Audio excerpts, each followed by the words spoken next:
네, 우리 가정에 계시지만 우리 옆에 있는 가족분들과 또 보이지는 않지만 우리 성도님들에게 우리 한번 같이 인사할까요? 사랑하고 축복합니다. 네, 참으로 지난 금요일 날 또 문자를 받고 많이들 놀라셨을 것 같은데요. 오늘 이 아침에 또 검사 결과들을 보니까요. 네, 뭐 다들 음성으로 이상 없이 이렇게 또 판명이 났습니다. 그래서 우리 성도님들 위하여서 기도해 주시고요. 또 이따 광고 시간에도 한 번 더 말씀을 드리도록 하겠습니다. 여러분, 세계 역사상 가장 큰 영향력을 끼쳤던 탐험가를 꼽으라고 한다면 이탈리아 태생의 크리스토퍼 콜럼버스를 꼽을 수 있을 것입니다. 신대륙인 아메리카 대륙을 발견했기 때문이죠. 당시에 이것은 혁명에 가까운 사건이었습니다. 왜냐하면 당시 사람들의 세계관 속에서는 이 지구가 평평하다라고 생각을 했기 때문입니다. 그래서 지구 끝으로 가게 되면, 땅 끝으로 가게 되면은 낭떠러지에 떨어져서 사람들이 죽는다라고 그렇게 생각을 하던 시대였습니다. 그런데 이 시대에 콜럼버스는 배를 타고 반대편으로 갈 수 있다라고 생각하고 출발을 해서 결국에 신대륙을 발견하게 되었기 때문인 것이죠. 하지만 이 콜럼버스의 원래 목표는요, 신대륙을 찾는 것이 아니었습니다. 원래는 인도로 가는 가장 빠른 지름길을 찾고자, 또 다른 항로를 찾고자 이 반대편 항로를 택하였던 것이죠.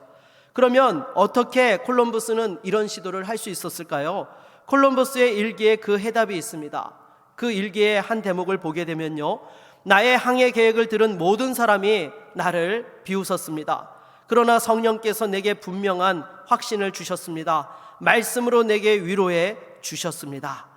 그러니까 여러분, 콜럼버스가 사람들의 조롱과 비웃음 속에서도 꿋꿋하게 이 계획들을 추진할 수 있었던 이유가 무엇인가 하면 성령 하나님의 위로와 격려가 있었기 때문이다라는 것이죠. 정말 우리가 이 어렵고 힘든 세상을 살아가면서 이 한 치 앞도 보이지 않는 상황 속에서도 성령 하나님의 위로와 또한 용기 주시는 은혜가 여러분들에게도 함께 할 수 있기를 바라겠습니다.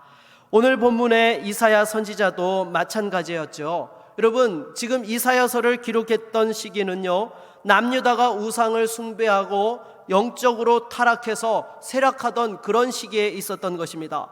더욱이 므낫셋 왕의 패역함으로 말미암아서 하나님께서 남유다의 그 심판과 멸망을 선포하였던 그러한 상황이었던 것이죠. 아주 절망적인 그러한 상황이었습니다. 그런데 하나님께서 이사야에게 나타나셔서 주셨던 말씀이 무엇입니까? 바벨론 포로 이후에 이스라엘을 다시금 회복시켜 주시겠노라고 그러한 약속의 말씀을 주셨던 것이죠. 이 약속의 말씀을 통하여 위로를 받고 샘을 얻은 그 이사야 선지자는 끝까지 주신 사명을 감당케 되었던 것입니다. 사랑하는 여러분, 우리도 마찬가지입니다. 정말 어렵고 힘든 길을 걸어가고 있습니다. 한 치 앞을 내다볼 수 없는 살얼음판 같은 그런 시기를 우리가 살아가고 있습니다. 이런 상황에서도요, 믿음의 성도들에게는 하나님께서 주시는 믿음의 길, 새로운 길이 있는 줄로 믿습니다. 다시 한번 주님 안에서 그 길을 걸어가며 승리할 수 있는 저와 여러분 모두가 될 수 있기를 바라겠습니다. 그러면 여러분, 하나님께서 주시는 이 새로운 길, 하나님이 여시는 길을 걸어가기 위해서는 어떠한 것을 우리가 알아야 되는 것입니까? 먼저 첫 번째로 하나님의 길은 인간의 생각과 경험을 초월한다라는 것입니다. 여러분, 오늘 보면 16절로 17절 말씀을 같이 한번 읽어볼까요? 같이 읽겠습니다. 나 여호와가 이같이 말하노라. 바다 가운데의 길을, 큰 물 가운데의 지름길을 내고 병거와 말과 군대의 용사를 이끌어내어 그들이 일시에 엎드려져 일어나지 못하고 소멸하기를 꺼져가는 등불 같게 하였느니라. 아멘. 여러분, 여기 보면 바다와 큰 물이라는 것이 나오고 있습니다. 무슨 이야기입니까? 이스라엘 백성들이 애굽에서 또한 나올 때에 만났던 홍해 바다를 이야기하고 있는 것이죠. 뒤에는 애굽 군대가 추격하고 있었고 앞에는 홍해 바다가 가로막고 있는 정말 위기의 상황이었던 것입니다. 그런데 하나님께서는 이것을 어떻게 해결해 주셨습니까? 인간으로서는 도저히 상상할 수 없는 그 바다에 길을 내시고 이스라엘 백성들이 그 바다를 통하여서 구원받을 수 있도록, 정말 인간의 생각으로는 빠져 죽을 수밖에 없는 그 바다에 길을 내시고 구원의 역사를 이루어 주셨다라는 것입니다. 여러분, 이것은요 오로지 하나님만이 계획하실 수 있고 하나님만이 하실 수 있는 일인 것입니다. 여러분, 오늘날 아무리 토목 기술이 발달하였다 하더라도 하루 만에 200만 명이 통과할 수 있는 바닷길을 여러분 만들 수 있습니까? 절대 그 일은 있을 수가 없는 것이죠. 지금 여러분, 우리나라에서 지금 이 보령 쪽에 보게 되면 장장 7km에 달하는 해저 터널 공사가 이루어지고 있습니다. 올 하반기에 그것이 완공될 예정이라고 하는데요, 이 공사가 2012년에 착공해서 아직까지도 진행 중이라는 것입니다. 7km를 가는데 이 10여 년의 시간이 걸려서 이렇게 진행이 되었다라는 것이죠. 정말, 그런데 여러분, 어떻게 하나님께서는 단 하룻밤 만에 그 일들을 행하셨다라는 것이죠. 이것이 바로 하나님 가지고 계신 전능하신 능력인 것입니다. 하나님께서는요 인간의 한계를 아주 가볍게 뛰어넘으시는 그러한 분이신 줄로 믿습니다. 당장에 여러분, 우리나라도 보십시오. 요즘 지난주 뉴스를 보니까 우리나라 1인당 국민 총소득이 이탈리아를 추월했다라는 이런 뉴스가 나오더라고요. 아마 여러분들도 보셨으리라 생각이 되는데요, 이 이탈리아가 어떤 나라입니까? G7 서방 국가 중에 한 나라이죠. 정말 이거는 어떻게 보면 말도 안 되는 일인 것입니다. 여러분, 솔직히 70년 전만 해도 우리나라가 어떤 상황이었습니까?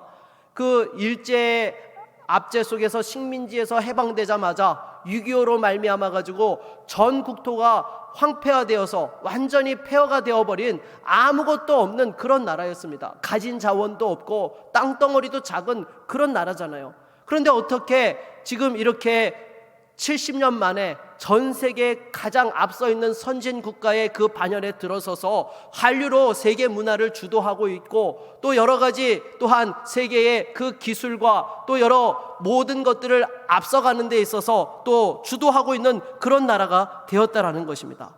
여러분, 이것은요 하나님께서 대한민국을 선교의 나라로 쓰기 위하여서 특별히 주신 은혜와 축복인 줄로 믿습니다.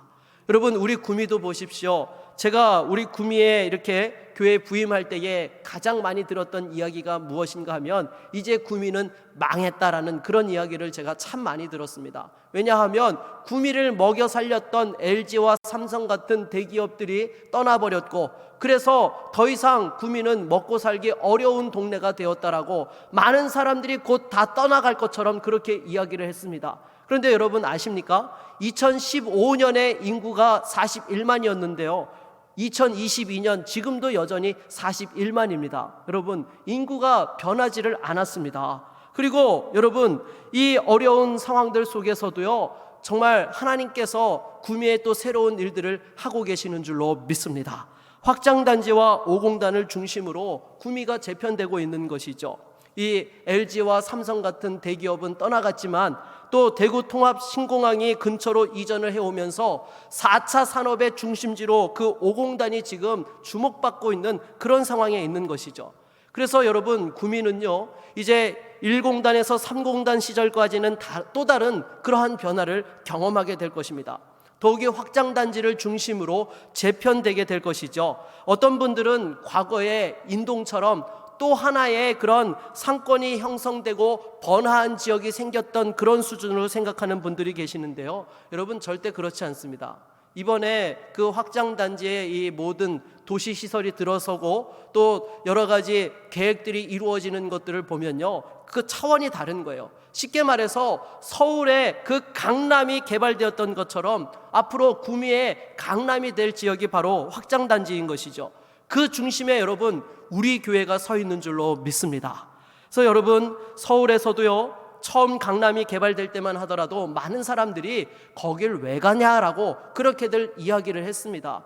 그런데 그 와중에도 그 강남의 가치를 알아보았던 교회들이 먼저 그 강남으로 이전을 했던 것이죠. 대표적인 교회가 충현교회와 강림교회였습니다. 강북의 대표적인 교회들이 그 강남의 가치를 알아보고 교회를 옮겼던 것이죠. 그리고 사랑의 교회와 소망교회도 강남에서 그 가치를 보고 개척하여서 우리나라를 대표하는 교회로 그렇게 성장하게 되었던 것입니다. 그래서 여러분, 우리 교회가 확장단지로 이전을 추진하는 것은요, 단순히 구미 제1의 대형 교회를 꿈꾸는 것만이 아닙니다. 믿음의 3대의 축복을 이어가면서, 특별히 여러분 그 확장단지에 가보신 분들은 아시겠지만요, 주변에 교회가 없어요. 전국에서 그렇게 번화한 지역에 교회가 없는 지역으로 유일한 곳이 제가 볼 땐 확장단지 지역인 것 같아요. 딱 교회가 개척교회 하나밖에 서 있지를 않거든요. 어느 곳보다도 교회가 절실히 필요하고 복음의 선포가 필요한 땅이 바로 그 지역이라는 것이죠. 그래서 무엇보다도 하나님께서 교회가 없는 곳에 복음을 증거하고 또 우리 교회가 믿음의 3대의 축복을 이어갈 수 있도록 정말 귀하게 쓰시고자 그곳을 우리에게 예비해 놓으신 줄로 믿습니다. 다시 한번 주 안에서 정말로 엘리야 시대에 바알에게 무릎 꿇지 않은 7,000명이 있었던 것처럼 우리 믿음의 성도들을 통하여서 그 사명을 이루실 것을 바라보며 나아가는 우리 모두가 될 수 있기를 바라겠습니다. 두 번째로, 여러분, 하나님이 여시는 길의 특징이 무엇인가 하면 가장 빠른 길이라는 것입니다. 여러분, 오늘 보면 16절을 다시 한번 같이 읽어볼까요? 16절입니다. 나 여호와가 이같이 말하노라. 바다 가운데의 길을 큰 물 가운데에 지름길을 내고. 아멘. 여러분, 여기 보면 하나님께서 길을 내시는데 지름길이라고 말씀을 하고 계세요.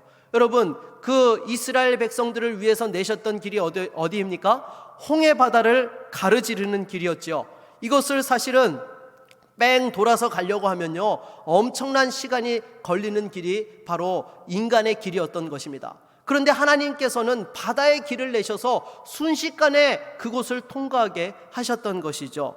당장에 여러분, 제가 조금 전에 서두에서 말씀드렸던 그 충남 그 보령에서 안면도 쪽으로 지금 뚫리고 있는 7km 그 해저 터널이 뚫리면요, 지금은 원래 그 해안선을 따라서 이동을 하면 1시간 반이 걸리는데요, 그 터널이 뚫리면 10분 만에 이동이 가능하다라는 거예요.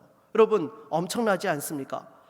그런데 여러분, 하나님께서 바다의 길을 내시고 광야의 길을 내셔서 저와 여러분들을 생각지도 못한 가장 빠른 길로 인도해 주시는 줄로 믿습니다. 그런데 여러분, 이 바닷길과 광야의 길은요, 얼핏 생각하면 어떻습니까? 그것은 고난의 길이요 시련의 길인 것처럼 보일 때가 너무 많다라는 것이죠. 당장에 이스라엘 백성들도 보십시오. 하나님께서 바닷길을 여실 때에 얼마나 힘들었습니까? 지금 뒤에서 애굽 군대가 추격해 와서 자기들을 덮치려고 하는 그런 찰나에 여러분, 밤새도록 그 바닷길이 열리기만을 기다려야 되는 그러한 시간들이 있었던 것입니다. 아마 피말리는 시간들이었을 거예요. 그리고 인간적으로 여러분, 그 바닷길이 열린다 하더라도 어떻게 했습니까? 솔직히 여러분, 바다에 이렇게 가보신 분들은 아시지만요, 이 물이 들었다 빠졌을 때에, 이 썰물 때에 갯벌을 한번 보십시오. 여러분, 거기는요, 잘못 들어가면 큰일 납니다. 갯벌은요, 쉽게 지나갈 수 있는 길이 아니에요. 정말로 이 질퍽질퍽해서 잘못하면 빠져서 나올 수 없는 그런 어려움을 만날 수도 있는 것이 갯벌인 것이죠. 그리고 만약 그렇지 않다 하더라도 바닷길이라고 하면 무엇이 생각되겠습니까?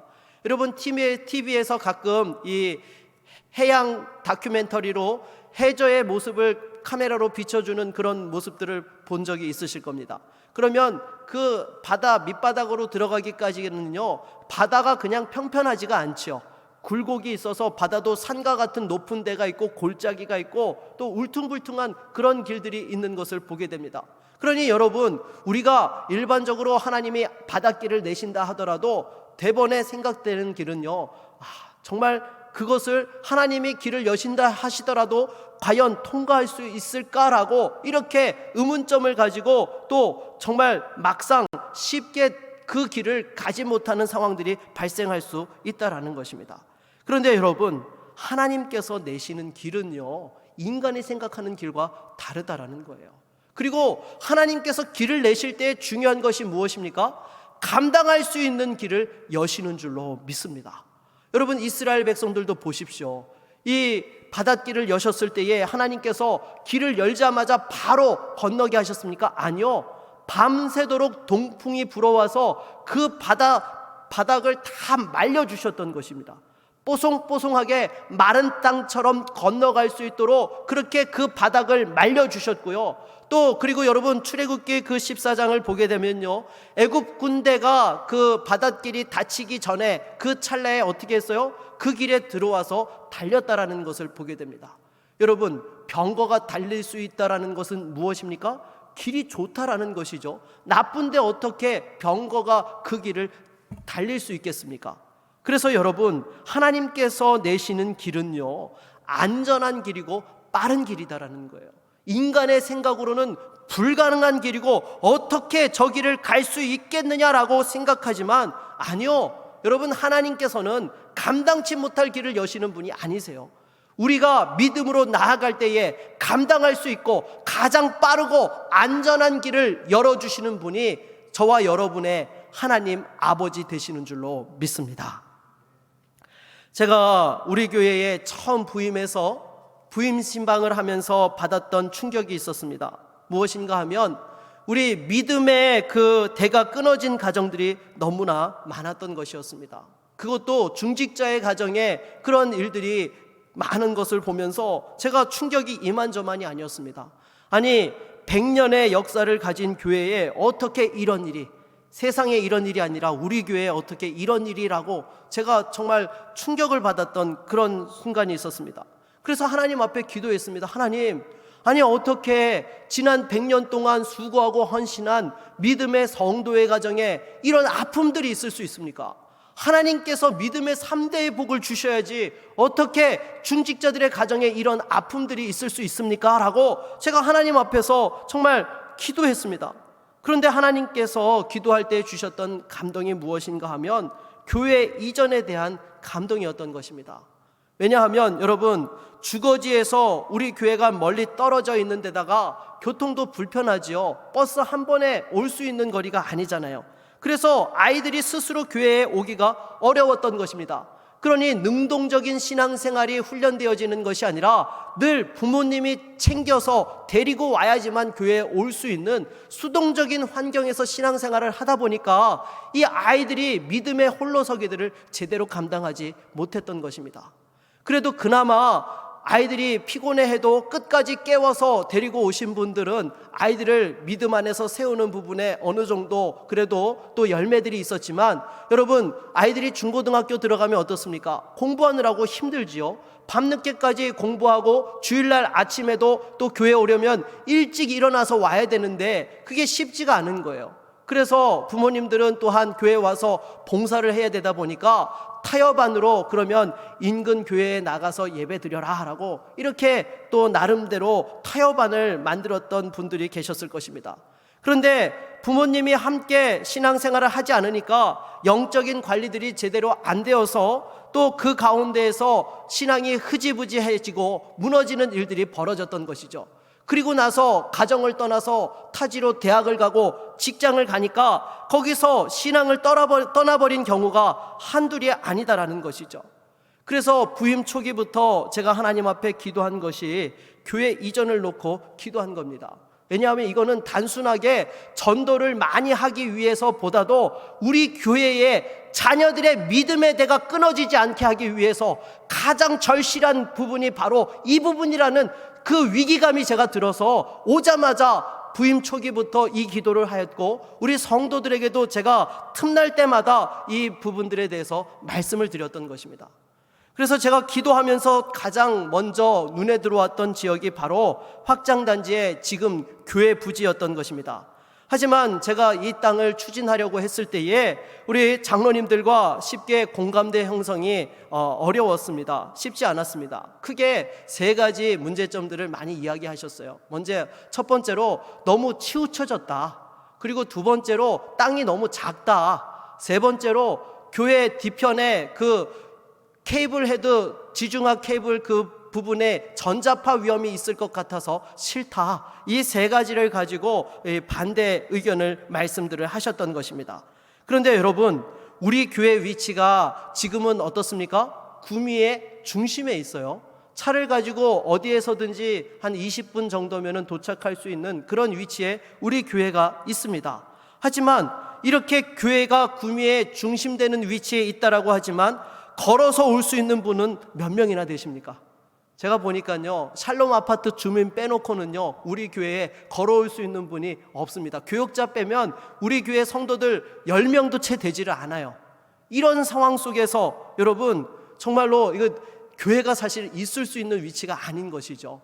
그리고 일반적으로요, 여러분, 교회 주변에 반경 3km 이내에서 전체 교인의 70% 이상이 출석하는 것이 일반적 교회의 모습인 것입니다. 근데 우리 교회를 보니까요, 반경 2km 이내를 보니까요, 뭐 학교도 하나도 없고요, 그리고 뭐 1000세대 해당되는 아파트도 없어요, 여러분.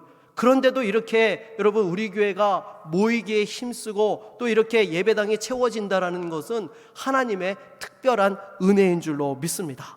그런데 여러분, 지금 이제 오공단이요, 여러분들이 생각할 때에는 이렇게 좀 치우쳐진 지역에 있다라고 생각을 할 수 있는데요, 지금 이 시에서 추진하고 있는 도로망이 어떻게 되는가 하면 20분 만에 구미 전역에서 오공단에 갈 수 있도록 그렇게 지금 도로를 또한 개통하고 있다라는 것이죠. 그래서 이 도로들이 다 연결되어지면요, 확장단지 교회 부지까지 교회 어디에 구미에 있든지 또 한 20분 정도의 시간이면 대략 거의 다 들어올 수 있는, 특히나 이 옥계와 확장단지는 말할 것도 없고 봉곡과 도량 그리고 원호 또 문성 이쪽으로는요, 지금 위치에 오는 것 절반 시간이면 도착할 수 있는 거리로 당겨지게 됩니다. 그래서 여러분, 이 한쪽에 치우쳐졌다라는 것이 전혀 문제가 되질 않는 것이죠. 그리고 교회가 땅이 부지가 작다라고 말씀을 하시는 분들이 계시는데요, 제가 여러 차례 말씀드렸지만 절대 그렇지 않습니다. 제가 사역했던 신반포교회 부지가 300평이 채 되지 않아요. 그런데도 2,000명이 넘는 청장년들과 또 주일학교 600~700명 정도가 예배를 드리는 그런 교회로서 또 위치에 있다라는 것이죠. 그래서 실제로 설계사에게 의뢰를 해보았습니다. 그 땅에 몇 석이나 들어갈 수 있는 예배당을 지을 수 있느냐 그랬더니 뭐 1300석도 가능하다라는 거예요. 그리고 지금 교회의 본당보다 2배 사이즈의 본당을 또 이렇게 설계가 가능하다라고 그렇게 또 이렇게 회신을 받았습니다. 그리고 주차장에 대한 문제를 이야기하시는 분들도 계시는데요, 주차장 문제도 충분히 해결할 수 있는 방책들이 있습니다. 그리고 또 한 가지, 전자파에 대한 위험들을 이야기하셨는데요, 실제로 여러분 성도들이 와서 예배드리는 아침 9시부터 오후 3시까지 실제 측정을 해보니까요, 일반 가정집에서 나오는 그런 전자파 수준밖에 되지 않는 아주 안전한 지역이라는 것을 다시 한번 확인해 볼 수 있었던 것이죠. 그래서 여러분, 이 부분에 대하여서 아무튼 땅을 사는데 3년 반, 교회 이전 건축을 공감대 형성하는데 지금 한 2년 정도의 시간이 걸린 것입니다. 그래서 그 공감대 형성이 제대로 진행되지 않으니까 중간 단계로 캠퍼스를 추진을 했던 것이고요. 그래서 하루는 제가 하나님 앞에 기도하면서 최근에 하나님께 물었습니다. 하나님, 이왕에 이렇게 일들이 처음에 저에게 보여주신 대로 진행될 것 같으면은 빨리 되게 해주시지 왜 시간이 지연되게 하셨느냐라고 그렇게 제가 하나님 앞에 기도하면서 물었습니다. 그런데 제 마음에 그런 생각이 드는 거예요. 성도들이 교회를 얼마나 사랑하는지 아느냐라는 그 마음이 제 안에 오는 것이었습니다. 여러분, 처음 우리 교회가 시내에서 이곳에 와서 이 척박한 땅에 세워질 때에 얼마나 많은 성도들의 그 눈물과 헌신이 있었습니까? 그리고 그 성도들의 기도가 쌓여 있는 곳이 지금 우리 교회 예배당이라는 거예요. 저희 부모님께서 가끔 저희 교회에 오셔서 또 금요 은혜 집회나 또 새벽 기도에 참석을 하시면 올 때마다 하시는 말씀이 있습니다. 무엇인가 하면 구미 제일교회 오면 기도가 너무 잘 된다는 거예요. 정말로 앉기만 해도 하나님께서 감동해 주시고 큰 은혜를 주신다라고 그 말씀을 하시는 거예요. 여러분, 기도하는 분들은요, 느끼는 게 있어요. 정말로 하나님 앞에서 기도를 많이 한 그러한 부분들이 있으면요, 기도할 때에 분명히 그러한 부분들을 받는 것이 있습니다. 물론 이것은 뭐 성경적이냐, 뭐 정말로 신학적이냐라고 물으면 제가 그런 것은 아니지만요. 정말 기도를 많이 하는 곳에 가면요. 기도하는 것이 더 잘 되는 그런 부분들이 분명히 있는 것이죠. 왜냐하면 우리 믿음의 선배들이 이곳에서 정말 밤이 맞도록 새벽까지 하나님 앞에서 기도하는 그 기도의 헌신들을 하셨기 때문에 그러한 은혜들이 있다라는 것입니다. 그래서 사실 제가 지난 5년을 지나오면서 보니까요, 우리 교회가 너무 좋은 거예요. 네. 정말로 인근에 주거지가 일치해 있고 우리 다음 세대에 대한 고민만 없다면요, 옮길 이유가 1도 없는 거예요. 너무 좋잖아요, 여러분. 자연을 벗삼아서 또 얼마나 이 교회의 부지가 또 넓고 또 여러 가지 정말로 여러분들의 그 추억과 또 하나님 앞에서의 그 헌신이 담겨져 있는 귀한 곳이지 않습니까? 하지만 여러분, 우리가 정말로 추구해야 될 부분은요, 다시 한번 이 믿음의 대가 끊어지지 않도록 하기 위하여서, 하나님 앞에서 주신 사명을 감당하기 위하여서 다시 한번 믿음의 도전을 감당해야 한다라는 것입니다. 이번에도 코로나 확진자 동선에 교회가 포함되어서 저를 포함해서 또 이렇게 코로나 검사를 다 받으러 갔다 오셨는데요, 확진받은 성도님이 그 가족이 연락이 와가지고 저한테 너무 죄송해하는 거예요. 목사님, 교회에 심려를 끼쳐드려서 죄송합니다. 그냥 거듭해서 사과 말씀을 하시는 거예요. 근데 여러분, 솔직히 코로나에 걸릴 줄 알고 걸리는 사람이 누가 있습니까? 게다가 여러분, 그 코로나에 걸린 성도님이 교회에 왔던 것은요, 그냥 자기가 예배하고 싶어서 왔던 것이 아니라 봉사자로서 섬기려고 왔던 거예요. 그런데 여러분, 그렇게 코로나에 걸렸던 것이죠. 그것이 목사한테 미안해할 것은 아니지 않습니까? 근데도 교회를 사랑하고 성도들을 사랑하니까 대신해서 목사에게 거듭해서 사과의 말씀을 하시더라는 것이죠. 그리고 어제도 제가 아침에 일찍 그 임시 그 검사소에 가가지고요, 검사를 받으러 갔는데요, 보니까 우리 장로님들과 집사님들이 다 줄줄이 나오셔가지고 대기를 하고 계시더라고요. 그 모습을 보는데 제가 너무 마음에 미안하고 정말 안타까운 거예요. 솔직히 그 생업과 관련하여서 정말 이렇게 너무나 힘들고 어려운 상황에 있는데 정말 교회를 사랑해서 봉사하러 나와서 섬겼을 뿐인데 그 확진자 동선에 포함됐다고 검사를 받으러 와가지고 그 정말 마음을 졸이고 있는 모습을 보는데요, 너무나 미안한 마음이었습니다. 근데 한결같이 저에게 교회 걱정과 목사 걱정을 해주시는 거예요. 그리고 심지어 오늘도 봉사를 하러 오시겠다라는 겁니다. 제가 이 어려운 상황에 우리 교역자들이랑 모든 예배를 진행할 테니까 오시지 말라라고 이야기를 했는데도 정말로 성도들이 예배 드리는 데 있어서 하나님 앞에서 이 달란트로 섬길 수 있다라고 한다면, 교회에 지장이 되지 않는다라고 한다면 기어코 나와서 봉사를 하겠노라고 그렇게 말씀을 하시는 것이었습니다. 여러분, 이렇게 교회를 사랑하는 분들이 계시니까 우리 구미제일교회가 지난 100년 동안 얼마나 많은 어려운 일들과 또 수많은 사건들이 있었음에도 불구하고 여기까지 올 수 있었다라는 것입니다. 사랑하는 여러분, 정말로 하나님께서 반드시 새 일을 이루어 주실 줄로 믿습니다. 그리고 제가 기도하는데요, 이 큰 일을 진행하려면 목사와 성도 간에 분명한 신뢰가 있어야 된다라는 것이 다시 한번 생각이 들더라고요. 여러분, 그렇지 않습니까? 더욱이 지난 40년 동안 있었던 교회를 옮긴다라는 것이 이게 결코 작은 일입니까? 교회에서 지난 40년 동안 가장 큰 일이 될 것이 바로 교회 이전 건축에 대한 문제일 것입니다. 이것을 진행하려면요, 목사도 교회를 전적으로 사랑하고 헌신하는 믿음이 있어야 되는 것이고요, 우리 성도들도 그 목사에 대한 신뢰가 있고 하나님 앞에서 하나 되어지는 믿음이 있어야 된다는 것입니다. 여러분, 이 믿음이 없이 이 일들은요 절대 진행될 수가 없는 것이죠. 그런데 서로 간에 신뢰할 수 있고 믿음으로 하나 되어지는데 어떻습니까? 최소한의 시간이 필요하다는 것이죠. 이것이 준비되어지지 않는데 성급하게 가다 보면은 어려운 상황들에 직면하게 되는 것입니다. 하나님께서는 그것을 아시고 성도들과 또 목사가 또 목사가 하나님 앞에서 순전함을 가지고 교회를 사랑하고 헌신할 수 있는 그러한 믿음의 시간들이 충분히 갖춰질 수 있도록 그러한 시기로 지금 이 부분들을 잡으셨다라는 그 마음이 들더라고요.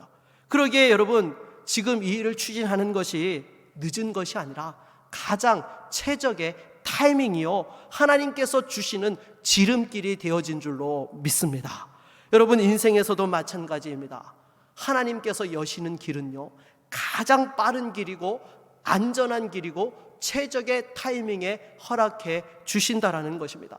이 길을 걸어가면 반드시 하나님 예배해 놓으신 축복과 승리가 기다리고 있습니다. 이걸 기다리지 못하고 인간의 길로 가면요, 여러분, 반드시 망하게 된다라는 것이죠. 다시 한번 하나님 앞에서 하나님이 주시는 그 길을 걸어갈 수 있는 저와 여러분 모두가 될 수 있기를 바라겠습니다.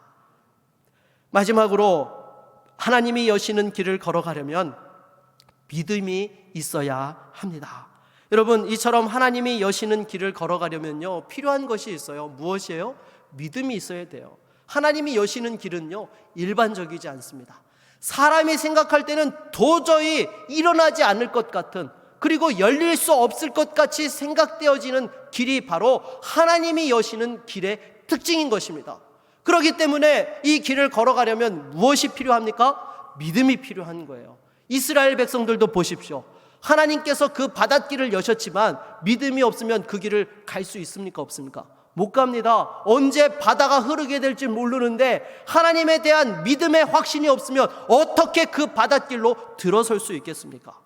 여러분, 하나님이 주시는 길은요, 아무나 걸어갈 수 있는 길이 아닌 거예요.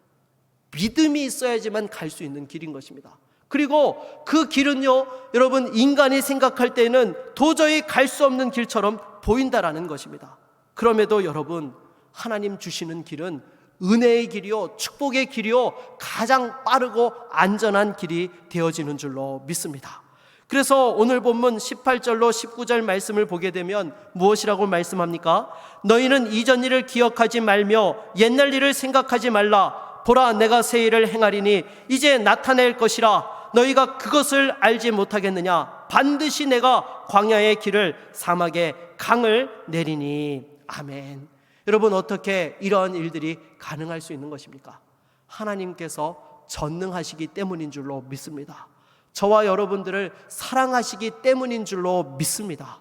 전능하시고 사랑하시는 그 하나님께서 우리의 아버지 되시기에 이 길들을 여시고 인도해 주시는 거예요. 그래서 여러분, 우리는요, 이 길을 갈 때마다 늘 기도해야 됩니다. 무엇입니까? 믿음을 주시옵소서. 하나님, 제가 믿음이 연약해지지 않도록 저를 붙들어 주셔서 믿음으로 이 하나님이 열어놓으신 길을 통과할 수 있게 해 주시옵소서라고 우리가 기도해야 된다라는 것이죠. 만일 그렇지 않으면 여러분, 이 길을 통과할 수가 없는 것입니다. 더욱이 하나님이 여시는 길은요, 어떤 길입니까? 거룩한 길이에요. 그래서 이사야서 35장 8절을 보면 이렇게 말씀합니다. 거기에 대로가 있어 그 길을 거룩한 길이라 일컫는 바 되리니 깨끗하지 못한 자는 지나가지 못하겠고 오직 구속함을 입은 자들을 위하여 있게 될 것이라. 우매한 행위는 그 길로 다니지 못할 것이며. 아멘. 하나님의 길은요, 세상의 길과 다르기 때문에 믿음이 없으면 이 길을 가지 못하는 것입니다. 그리고 이 길은 구별된 길이요, 거룩한 길이기 때문에 더더욱이 믿음으로만이 갈 수 있는 길이 하나님이 여시는 길이라는 것입니다. 그리고 여러분, 이 길을 갈 때에 절대로 내가 가진 것이 없고 내가 아무것도 없다라고 해서 여러분 낙심하고 중도에 포기하면 안 됩니다. 가진 것이 없어도 하나님의 길은 절대로 막히지 않기 때문이죠. 세상의 길은요, 때로 내가 가진 것이 없으면요, 못 가는 그런 상황들이 발생할 수 있습니다. 당장에 여러분, 고속도로를 통과하려고 해도 무엇이 있어야 됩니까? 돈이 있어야 돼요. 돈이 없으면 고속도로로 다닐 수가 없습니다. 그런데 하나님이 내시는 길은 그렇지 않다라는 것이죠. 여러분, 요즘 중국 공산당에게 이렇게 비판적인 발언을 했다가 엄청난 규제를 받는 그룹이 하나 있죠. 중국의 알리바바라는 그룹입니다. 이 마인이라는 사람이 또 창업한 회사인데요, 인터넷 상거래를 바탕으로 중국 최고의 기업으로 이 성장한 기업이 바로 알리바바라는 기업인 것이죠. 그런데 하루는 이 마인이라는 사람이 공산당 정책에 대해서 작심 발언을 했다가 이 IPO가 취소되어지고 여러 가지 규제를 받고 제재를 받는 어려운 상황에 빠지게 된 것입니다. 근데 제가 한 번은요, 이 마인이라는 사람이 궁금해서 인터넷에 검색을 해본 적이 있습니다. 아마 여러분 보신 분들 계실 거예요. 좀 생김새가 독특한 분이시죠? 네. 그래서 어떻게 이렇게 대기업을 또 이루게 되었는지 보니까요, 이분이 원래 직업이 영어 강사였어요. 여러분, 영어 강사하고 이 테크 기업의 총수하고 여러분 매치가 됩니까? 잘 되지가 않아요. 그래서 어떻게 이런 일을 할 수 있게 되었나라고 이렇게 계속 찾아보니까요, 이분이 자기의 성공할 수 있었던 비결에 대해서 이렇게 적어 놓았더라고요. 자기는 돈도 없고 기술도 없고 계획도 없었기 때문에 성공했다라는 거예요. 여러분, 말이 됩니까? 우리가 세상에서 성공하려면 뭐가 있어야 돼요? 돈이 있어야 돼요. 또 무엇이 있어야 돼요? 기술이 있어야 돼요. 또 무엇이 있어야 돼요? 계획이 있어야 됩니다. 이것이 철저하게 이루어지지 않으면요, 세상에서 성공할 수가 없습니다. 근데 여러분, 이 마인이라는 사람은요, 이 세 가지가 없었기 때문에 성공했다라는 거예요. 이유인즉슨 돈이 없으니까 돈을 대체할 수 있는 그 아이디어들을 엄청나게 궁리를 했다라는 거예요. 돈 없이 할 수 있는 방법이 무엇이 있을까? 그러다 보니까 이전에 접근하지 못했던 인터넷 상거래라는 방법을 또 이렇게 또한 추구할 수 있게 되었다라는 것입니다. 그리고 기술이 없으니까 어떻게 해요? 이 기술자 엔지니어들을 우대해 주었다라는 거예요. 사실 여러분, 프로그래머가 이 3D 업종에 해당하는 거 여러분 아십니까? 제가 그래도 대학에서 전공을 해서 조금 알고 있어요. 사실 프로그래머라는 직업이요, 정말 어려운 직업입니다. 이 직업 수명도 짧고요, 그 일하는 강도가 너무나 센 것이죠. 그래서 소위 3D 업종이다라고 그쪽에 계시는 분들끼리 서로 하는 노가다 일이라고 그렇게 이야기를 할 정도로 어려워요. 그러다 보니까 박봉에 시달리는데 이 마인은 어때요? 자기가 기술을 모르니까 이 엔지니어들을 우대를 해준 거예요. 그러니까 좋은 인재들을 영입할 수 있었던 것입니다.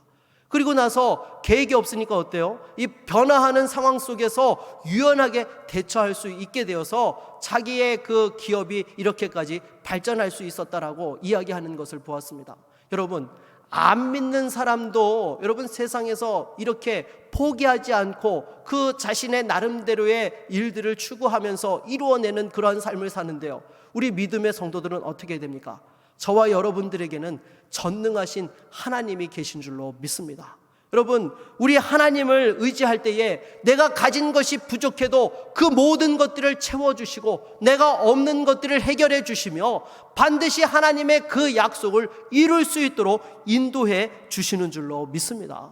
여러분, 그래서 출애굽 당시에 이스라엘 백성들을 보십시오. 여러분, 이들이 가나안 땅을 정복할 수 있는 그런 사람들이었습니까? 아니요. 이들은 오늘날 이야기하면, 엄밀히 말하면 난민에 불과한 사람들이었습니다. 애굽에서 종살이하다가 그 탈출한 난민에 불과했던 사람들이에요. 그런데 하나님이 함께 하시니까 그 약속의 땅에서 그 젖과 꿀이 흐르는 하나님의 은혜와 축복의 주인공이 되었다라는 것이죠.